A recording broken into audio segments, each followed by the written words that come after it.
Hello everyone, welcome to my channel. আশা করি তোমরা সবাই ভালোই আছো, আমিও ভালোই আছি। তো আজ আরও একটা রেসিপি নিয়ে তোমাদের সামনে চলে এলাম। তো এটা খুবই কমন একটা রেসিপি, সেটা হলো বাসন্তী পোলাও। তো এটা রেসিপি হয়তো কম বেশি তোমরা সবাই প্রায় জানো, তাও আরও একবার তোমাদের সাথে শেয়ার করছি। আর আমি কিন্তু একদম সহজ পদ্ধতিতে রেসিপিটা তৈরি করেছি। তো তোমরা ভিডিওটা দেখো, আশা করি ভালো লাগবে। ভালো লাগলে লাইক শেয়ার করো। যারা আমার চ্যানেলে নতুন, প্লিজ আমার চ্যানেলটা সাবস্ক্রাইব করে দিও। তো সবার প্রথমে আমি একটা ডেচকির মধ্যে জল গরম হতে বসিয়ে দিয়েছি। তার মধ্যে তেজপাতা, একটু লবঙ্গ, এলাচ, দারচিনি এগুলো ফাটিয়ে দিয়েছি। অ্যাকচুয়ালি গরম মশলায় যে যে জিনিসগুলো থাকে সেগুলোই দিয়েছি। আর একটু লবণ দিয়ে আমি জলটাকে ভালো করে ফুটিয়ে নেব। এবার আমি এই জলের মধ্যে মানে ফুটন্ত জলের মধ্যে আমি দেরাদুন রাইসটা দিয়ে দেব। তো এই চালটাকে কিন্তু আমি আধ ঘন্টা জলে ভিজিয়ে রেখেছিলাম, মানে ঠান্ডা জলে। তারপরে আমি সেটাকে গরম জলে দিয়ে আমি ভালো করে মানে চালটাকে সেদ্ধ করে জল ঝরিয়ে নিয়েছি। তো এবার একটা প্যানের মধ্যে আমি অল্প একটু ঘি দিয়ে দিলাম। তো তোমরা বাটারেও করতে পারো, তবে বাসন্তী পোলাও ঘিতেই বেশি ভালো হয়। এবার আমি এর মধ্যে কাজু আর কিশমিশ দিয়ে ভালো করে এটাকে ভেজে নেব। তো কাজু কিশমিশটা খুব বেশি ভাজলে হবে না, মানে মোটামুটি একটা আন্দাজ মতো ভাজবো।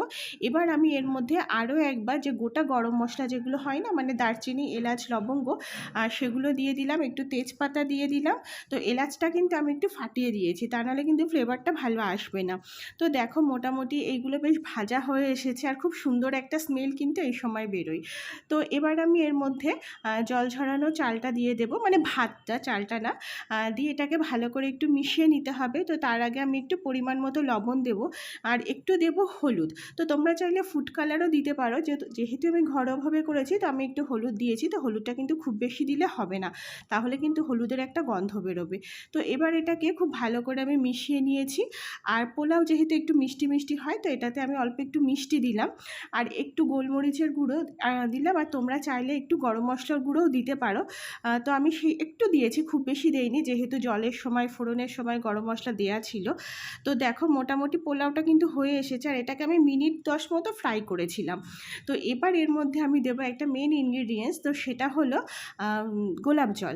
তো এটা কিন্তু একটু দিতেই হবে, মানে গোলাপ জল না দিলে মানে বাসন্তী পোলাওয়ের যে সুন্দর স্মেলটা সেটা কিন্তু আসে না। তো দেখো আমাদের পোলাও কিন্তু মোটামুটি রেডি হয়ে গেছে, আর এটা কিন্তু একদম ঝুরঝুরে হয়েছিল। আমার মোটামুটি পোলাওটা ফ্রাই করতে সব মিলিয়ে হয়তো হার্ডলি 15 মিনিট টাইম লেগেছে। তো এবার আমি এটাকে গ্যাস বন্ধ করে দিয়ে কিছুক্ষণ ঢাকা দিয়ে রাখবো, মানে এটা স্ট্যান্ডিং টাইম দেবো, তাহলে এটা কিন্তু খুব ভালো ঝুরঝুরে আর বেশ মানে একটা পোলাও যে ব্যাপারটা থাকে না সেটা কিন্তু চলে আসবে। তো দেখো আমাদের পোলাও কিন্তু একদম রেডি হয়ে গেছে, দেখেই বুঝতে পারছো একদম ঝুরঝুরে হয়ে গেছে। তো এবার এটা আমি গরম গরম সার্ভ করে দিলাম। তো তোমরা দেখলে আমাদের বাসন্তী পোলাও একদম রেডি হয়ে গেছে। তো এটা কিন্তু নিরামিষ আলুর দম বলো বা মাটন, চিকেন সব কিছুর সাথে ভীষণ ভালো যায়। তোমরা চাইলে কিন্তু পনির দিয়েও ট্রাই করতে পারো, সেটাও খুব ভালো লাগবে।